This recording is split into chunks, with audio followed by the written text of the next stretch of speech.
ho akong bubulungan. Kilala niyo po yung mga binabanggit nila, sir. Dahil ako wala akong idea. Kailan po ang usapan. Mag-ayos na ho kayo. Huwag niyo pong antay. Ate, balik kayo dito kasi pinabayaan na nga kayo ni Kernel. Iuwi nga sa bahay. Direkta na daw sa bahay. Namin yan, natapon namin. Pakain na lang namin sa mga tao. Kung usapan namin, pag bumalik po yung truck yung pasensya tayo. Sa kami. Pangatlo na pwede. Pangatlo na to. Pangatlo. Hindi rin sila pumapayag eh. Sila ang may karapatan dyan eh.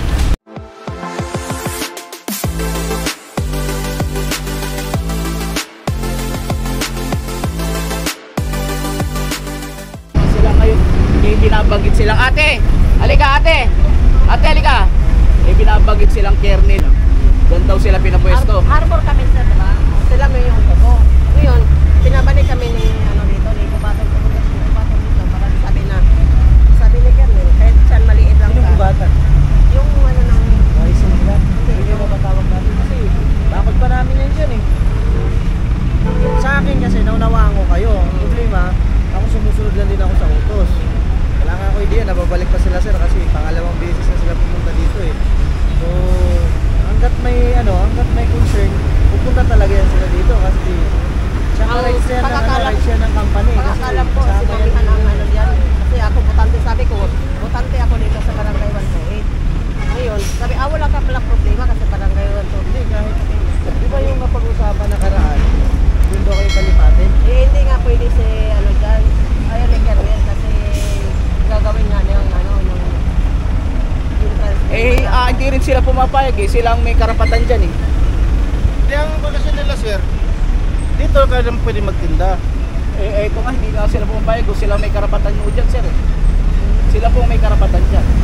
Sila po ay nag-request lang sa amin sa City of Manila. Tutugon lang po kami sa request nila. At dalawang beses, pangatlong beses na namin itong bumalik sa inyo. At pangalawang beses pinagbigyan pa rin ho kayo.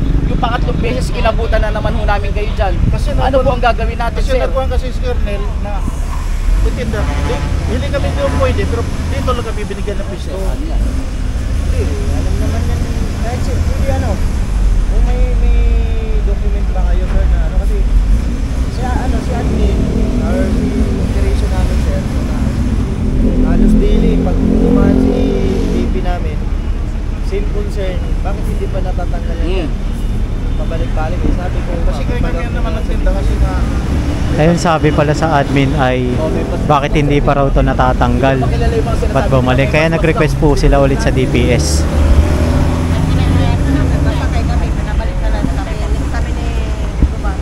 Baka kilala niyo po yung mga binabanggit nila sir. Dahil ako wala akong idea kung sino yung mga binabanggit nila. admin sa dito sa Harbor. Admin? Oo. May Harbor dito eh.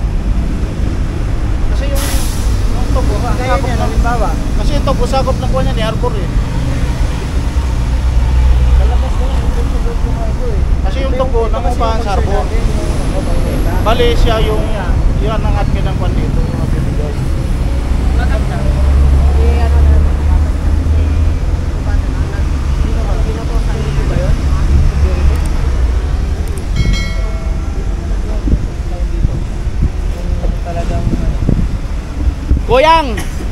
Goyang, unti-unti nyo na pong alisin yan. Sige po, pasuyo na lang po.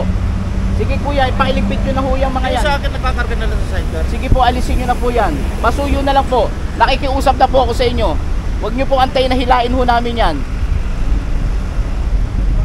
Dahil pangatlong punta na po namin sa inyo rito, hindi naman ho kayo tumatalima sa amin. Napakabait lang talaga ng hepe namin. Kung ako lang po yan, nung unang reklamo pa lang yan, kinuha ko na yan. Binigyan na sila ng area niya ni OIC niyo sir. Diyan sila Kaya nga po, napakabait lang talaga ni hepe namin. Binigyan at pinagbigyan na sila ron. Ngayon, ayan na naman. Kaya nga galit na si boss oh. Ang utos nga sa akin talaga patanggal na talaga.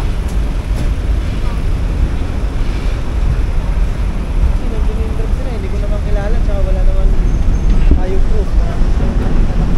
Ayun yung sinasabi nila sa Manila Harbor Center, admin raw yun si Kernel.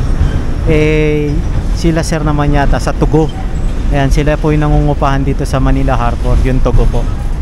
Tugo po ang nag-request na maalis sila dyan kasi property niya. Nadadamay lang. Hindi, sa kanya kayo magsalita. Wag niyo ho akong bubulungan. Sabihin niyo po sa aming dalawa. Sige po, wag niyo po akong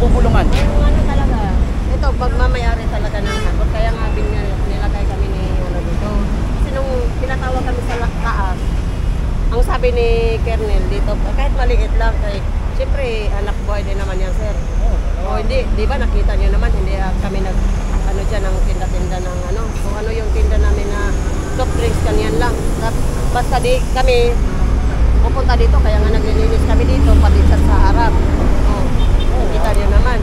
Kasi concern namin na malinis yung paligid. Siyempre sir, alam nga naman namin, sawayin namin si Mamihan. Alam ko si Mamihan ang ano dyan, ang tumbok, pero ayoko yung magsabi na, uy, alisin mo yan dyan, Kasi ang concern talaga na ano, unfair naman kasi, halimbawa, kagaya na ng si Gwen, di ba? Dati nagtitinda din dyan. So, pagbaba ng Mimo, pagbaba na yung sanction na bawal na magtinda, nag-comply siya kasi Mimo siya sa loob. Tapos, unfair naman na si Juan de la Cruz yung tanggalin dyan. Ito si Pedro, dyan ka lang. Kasi So, kapit ka ibig ni ano, sabihin, di ba? binigyan lang ng basbas si Gwen lang ang makahanap buhay dito sa ano. Kami, na naghanap buhay ng maayos, Concern kasi hindi dyan. naman, hindi kami, bawal Sa akin, kami. naipaliwanag ko naman yan sa inyo, di ba? Dati, nag-uusap ako sa inyo. Hindi sa akin sasama yung loob nyo. Kasi ako, sumusunod lang din ako sa utos. Di ba? Ngayon, ang sabi ng management, lahat ng tumitinda sa labas. Pag sinabing lahat, wala exemption yun, kahit sino. Ngayon, nag-dinindrop kayo ng kernel dito, hindi naman namin kilala Sige, yan. ganito na lang po, pinakamaganda sir. Tanggalin nyo na po ngayon yan. Ngayon, makipag-coordinate po kayo sa kanila. Okay sir, kung ano talagang magandang gawin nyo, pero ngayon o, tatanggalin mo natin ngayon yan. Dahil hindi lang po biro, pangatlong balik na po namin to. Kasi sir, yung ano, yung payat Sige, na ano, tatanggal lang po ang usapan. Mag-ayos na ho kayo. Huwag nyo pong antayin kami magligpit yan. Anong pakiramdam ng tenga mo? Sige po. Ayan, so ang sabi ni sir, yung chief security yung pagkakaalam ko, hindi naman sila pwedeng mag-stay dyan. Ayan, kailangan tanggalin sila lahat dyan, walang matitira. Yun kasi ang sabi ng admin ng Tugo. Ayan, so nire-request po kasi ng admin ng Tugo sa hepe ng DPS na paalisin nga yung mga nagtitinda rito.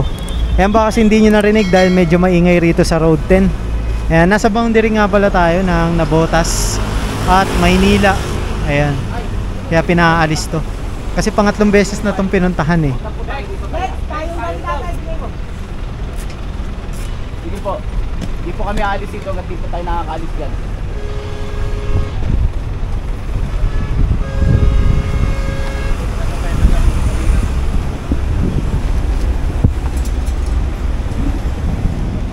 Ayan, so pinagliligpit na sila kasi na nakaraan.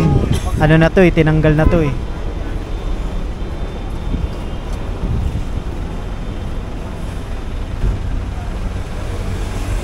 Rick!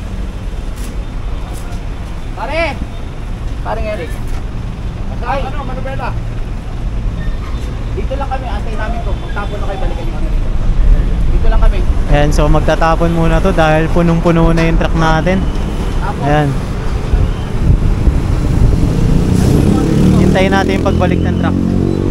Kailangan alisin nila lahat yan. Hanggat di nila inaalis yan, hindi alis ang DPS rate.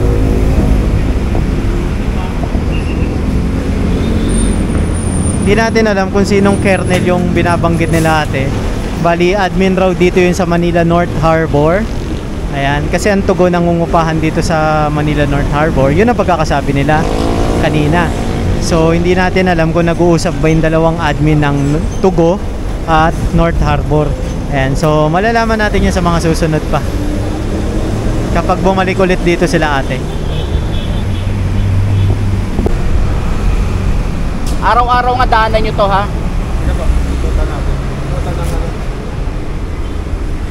Dito na ang ikot nyo araw-araw. Katapon sir, pag ano.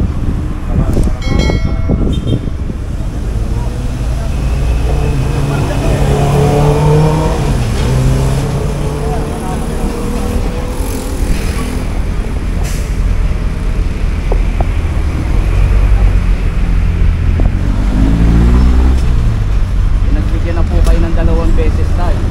Alabisan na po siguro yung pangatlong beses pa.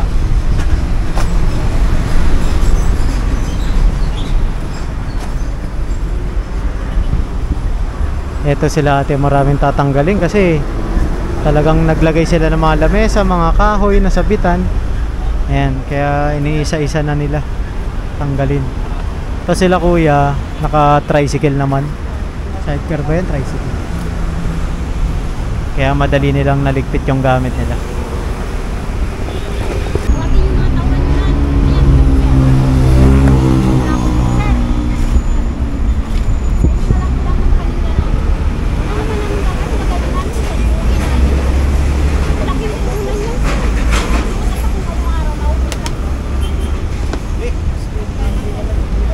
Labas naman ako dyan, madam. Eh, tanongin nyo, may tumawag sa kanila.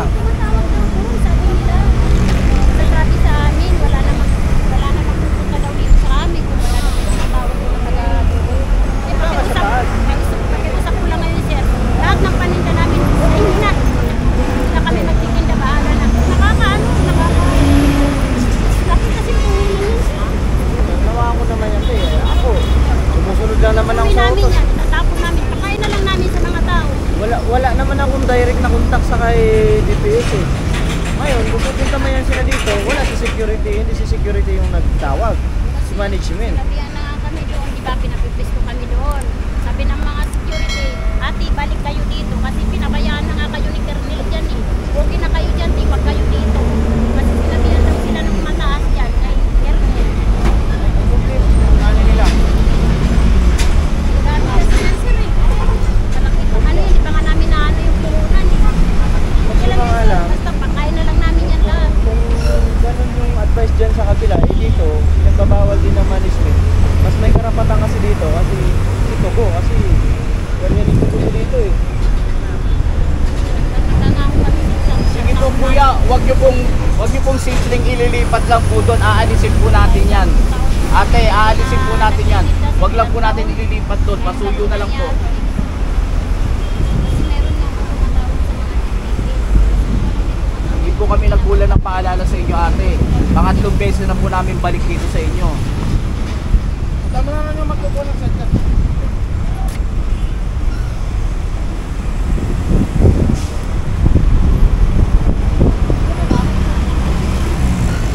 Tama si Bonso kung sino kumuha ng chat.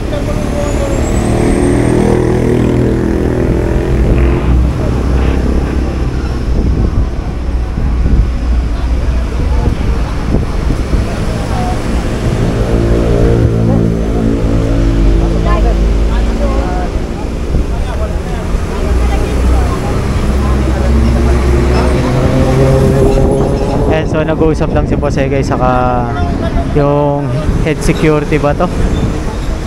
Si Sir. Eh tama naman yung sinabi ni Sir. Hindi sila ang tumawag sa DPS kundi yung admin. Eh narito lang sila para i-secure yung area. Ayan, so kung i-request ng admin na pumunta dito yung DPS, pupunta talaga. Kasi nga may reklamo ang admin ng Tugo dahil nga bawal magtinda rito. Kaya nagawi ulit dito ang ating DPS sa pangatlong pagkakataon.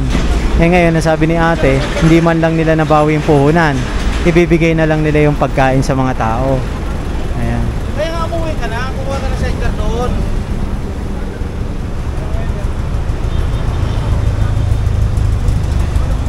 Dalawang sidecar. Kuha ka pa ng isang sidecar at saka isang driver.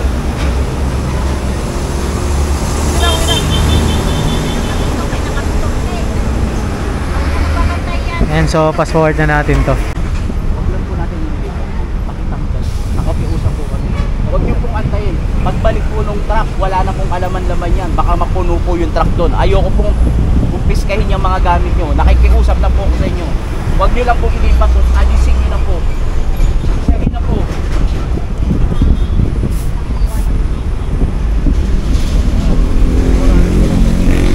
Walang ilipat doon. Kasi sa bahay, tatawid pa kasi siya. Ano na po, sa totoo lang po ano na to kasi ganitong gagawin nyo, iiwan namin dyan. Pag alis namin, ibabalik nyo na naman dito. Ay, hindi po, alisin nyo yan. Ito po usapan namin, pag bumalik po yung truck yan, pasensya tayo. Kung ano po nakukumpis ka namin, kukumpis kayo po namin.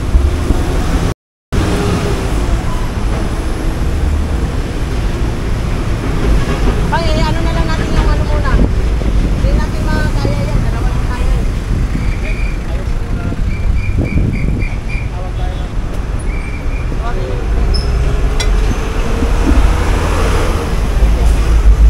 Ayan, so hintay lang tayo.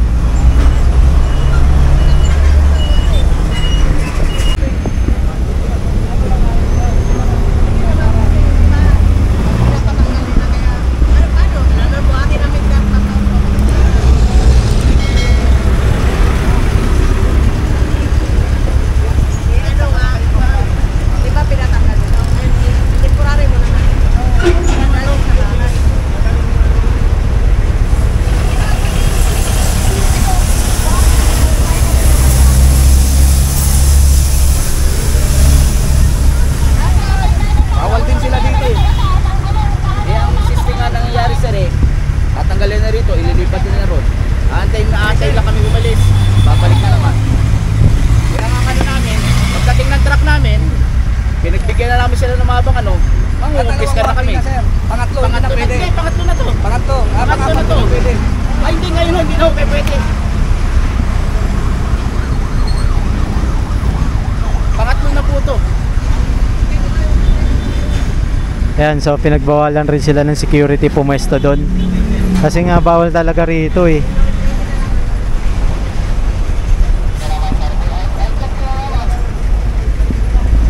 Kaya kailangan iuwi na talaga nila yan. Mga magnakaw na lang tayo. Tawanan tayo.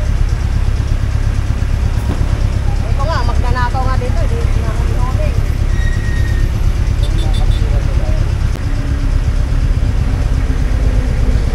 Harapan na nakawan, cellphone. Kami na nga nakapagod na. Ano na kami dito sir?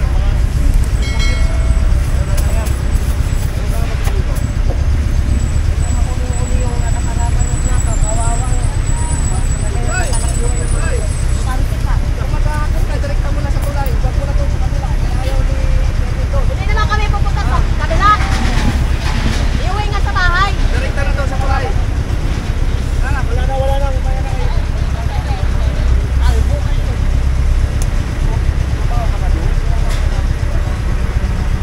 Ano, magnanakaw kami dito. Kay hanap buhay na niya ng ayos. Bawal. Nakaw na lang kami. Bawal.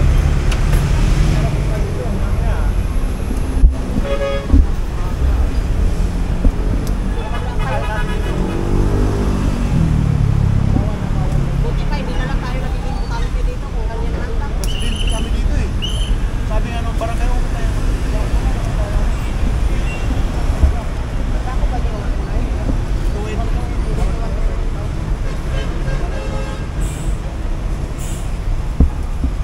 yung dito kami taga rito, kami lang taga rito na nagpinila na ano. Yes. Nakakanang buhay na. Ano pa ngayon? Tatanggalan ng namin na buhay. Alis saan?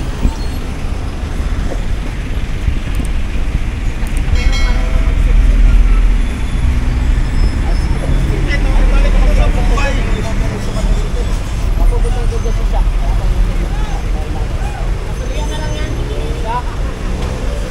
Alex, sama mo sa shop. May nahuli si, ano ron? May nahuli si, nagtatapon. Sabi Balik ka na lang buat siya. Ako balik abroad na lang.